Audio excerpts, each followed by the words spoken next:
तो दोस्तों जैसा कि एसएससी जीडी का रिजल्ट आउट हो चुका है, मतलब अभी प्री का रिजल्ट है, इसके बाद फिजिकल होंगे, फिर मेडिकल होगा, काफ़ी सारी चीज़ें हैं। मगर ये प्री का रिजल्ट आया है तो आपको चेक कैसे करना है, जैसे होम पे आप चले गए एसएससी के ssc.nic.in पे होम पे चला गए।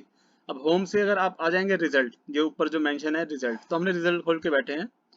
फिर रिजल्ट में आपका कई सारे ऑप्शन होता है, CGL, CHSL, steno, JE, CAPF, G constable, GD. CAPF basically आपका सीपीओ का है, कांस्टेबल जीडी। ठीक है, इसका बदला तो हम सीपीओ से लेते हैं। कोई बात नहीं।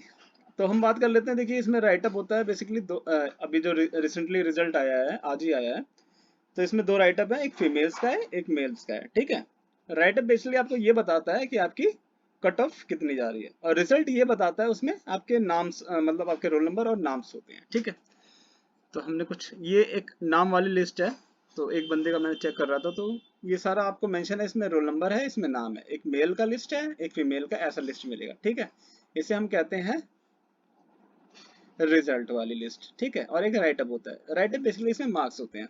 देखिए पार्ट वन पार्ट टू ये तो आप छोड़ दीजिए, ये बेसिकली आपको पढ़ने की बात नहीं, यहाँ मेन मार्क्स लिखे हैं वो कट ऑफ है।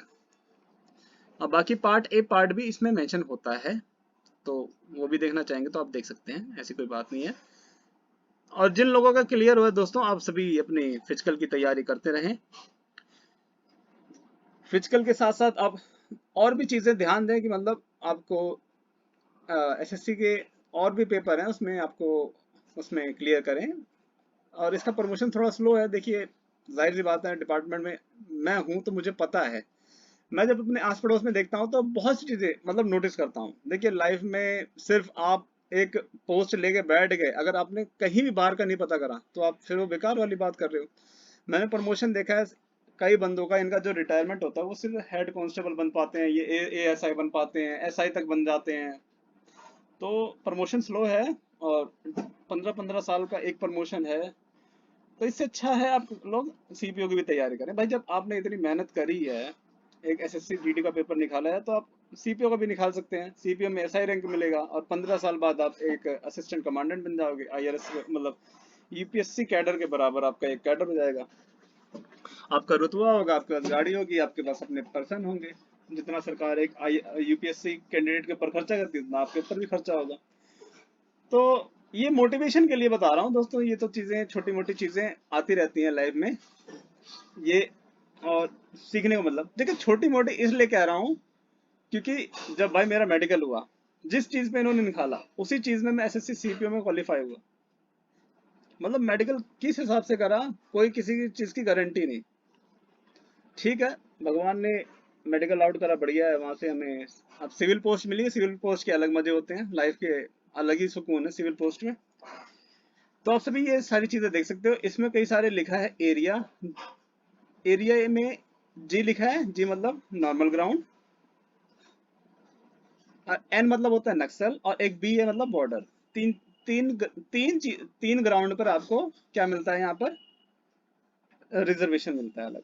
देखिए नक्सल का कम होगा, बॉर्डर वाले का कम होगा, और ग्राउंड वाले का सबसे हाई होगा, और नक्सल वाले का सबसे लो होगा, बॉर्डर वाला का बीच में हो जाएगा।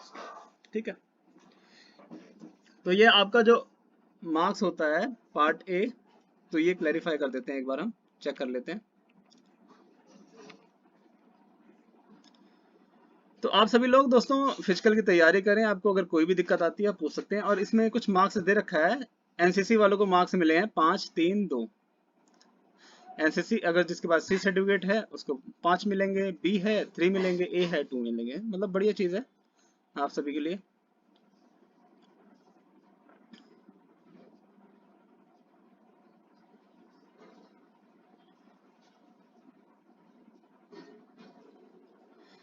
तो ये आपकी पूरी पीडीएफ है, आप पढ़ सकते हो। बाकी तो अपना आपका अपना लोकेशन का देखना है सिर्फ। तो इसमें मेंशन नहीं किया, मगर ये मैं बता देता हूँ। पार्ट ए और बी आपका इसमें मेंशन होता है जब आप एग्जाम देते हैं, तो वो चीज़ है सिर्फ। ठीक है, तो ये सिर्फ वैसे नॉर्मल होता है यार, जब बंदा 50 नंबर ला रहा है, मतलब 100 में से 56-60 नंबर ला रहा है, तो उसका फर्क हो जाता है। बाकी डेट ऑफ बर्थ ये जो लिखा है, ये लास्ट बंदे का लिखा है। जो कट ऑफ आपकी जैसे ये गई है आंध्र प्रदेश का जी का देखते हैं, एरिया जी, और कैटेगरी ईडब्ल्यूएस, और कैंडिडेट अवेलेबल हुए 83। और जो लास्ट कैंडिडेट के मार्क्स होंगे वो 25.14548 होंगे, ठीक है। और उस बंदे का डेट ऑफ बर्थ कितना है, 10 मई 2001। तो ये होता है बेसिकली। और पार्ट ए पार्ट बी उसके मार्क्स बता रखे हैं, ये कोई कट ऑफ नहीं है। यहाँ पे कोई कट ऑफ लिखी है, कोई 0 मार्क्स कट ऑफ होती है, नहीं होती। उसके उस बंदे के जितने पेपर ए में मार्क्स हैं और पेपर बी में मार्क्स हैं वो मेंशन करा है। ये सिर्फ जो डिटेल बताई जाती है वो लास्ट पर्सन की होती है। जितना कट ऑफ डिटेल जो पोर्शन बताया गया है ये सिर्फ लास्ट सिलेक्टेड कैंडिडेट का डाटा होता है सिर्फ, ठीक है। तो अभी आप सारी चीजें देख सकते हो। बाकी लाइफ में आगे बढ़ते रहो और फिजिकल के लिए ज्यादा हर्डल्स मत करना, लाइफ में बहुत दिक्कत होती है। आराम से स्टार्ट करो, 500 मीटर रेस, 600 मीटर, 700, 800, फिर जैसा आपका जहाँ पर जाना है, 5000 पहुँचना है, 2400, 2500 पे पहुँचना है, तो आपको अटेन करना पड़ेगा। थोड़ा सा आपको ध्यान भी देना पड़ेगा, फिजिकल में ज़्यादा तूफानीबाजी नहीं करनी, धीरे धीरे से स्टार्ट करना है आपको फिजिकल। आपको जो भी दिक्कत होगी आप कमेंट सेक्शन में मेंशन कर सकते हो, और बाकी हमारे प्रीवियस वीडियो भी देख सकते हो। और मेडिकल के रिगार्डिंग में हमने वीडियो बनाई है। मेडिकल हार्ड होता ही है, जाहिर सी बात है। और कोई अगर आपको दिक्कत है तो आप बता सकते हो। आप तैयारी करने के पहले ही आप अगर उस चीज़ में अनफिट हो जाओगे, आपको पता चल रहा है, तो फिर तैयारी करके कोई फायदा नहीं। इसलिए आप सिविल पोस्ट के लिए ट्राई कर सकते हो। जैसे कई लोगों का आइज का इशू होता है, तो भाई सिविल पोस्ट में आप ग्लास पहन के अपना मेडिकल क्वालिफाई करा सकते हो। वहाँ पे ग्लास अलाउ होता है, यहाँ ग्लास अलाउ नहीं होता।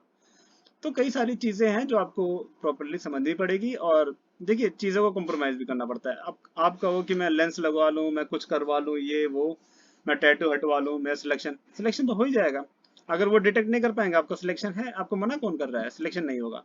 मगर जो आपका टैटू वाला केस है वो तो आप नॉर्मल लेजर से करवा सकते हो, ये अलाउ है, ठीक है। टैटू हटवा दिया, वो अलाउ चीज़ है। मगर लेजर का है जो, वो कहीं भी अलाउ नहीं है। पकड़े जाओगे तो आप दीवार कर दिए जाओगे एग्जाम में। वैसे पकड़ डिटेक्ट होता नहीं है, क्योंकि मोस्टली बंदे क्वालिफाई कर चुके हैं। अब ये डाटा हम क्यों दें, ये सरकार डाटा कलेक्ट करे ना कि वो क्वालिफाई कैसे हुए। तो यही चीज़ें, सारी चीज़ें हैं दोस्तों। जिन लोगों को कोई भी मेडिकल में दिक्कत है वो सिविल पोस्ट की तरफ भगे, ट्राई करें। ये बेल्ट की नौकरी में थोड़ा हार्ड मेडिकल होता है, फिजिकल हार्ड होता है। हार्ड इतना भी नहीं। अब भाई मैं एक दिन में 1 किलोमीटर भी नहीं चलता, तो भाई 5 किलोमीटर की दौड़ कैसे निकालूंगा, जाहिर सी बात है।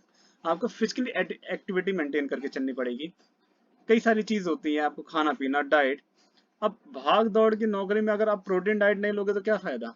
आपकी मांसपेशियों में जितने मतलब प्रोटीन की मात्रा है वो कम हो जाएगी, उससे कुछ आपके बॉडी पे इफेक्ट पड़ेगा। तो हमेशा चीजें धीरे धीरे स्टार्ट करी जाती है। मैं हर वीडियो में यही चीज कहता हूँ, अगर आपको कोई भी चीज स्टार्ट करनी है वो धीरे से स्टार्ट होती है। ये नहीं कि आज हमने 5 किलोमीटर दौड़ना है, 5 किलोमीटर दौड़ोगे तो थक के गिर जाओगे, पड़ जाओगे, बेहोश हो जाओगे, हाथ पैर टूटेंगे अलग, दर्द अलग, 1 महीने तक बस बेड पे लेटे रहोगे। तो वो काम भी नहीं करना। और जो भी आपको डाउट हो वो कमेंट सेक्शन में पूछ सकते हो, बाकी हम नेक्स्ट वीडियो भी बनाएंगे।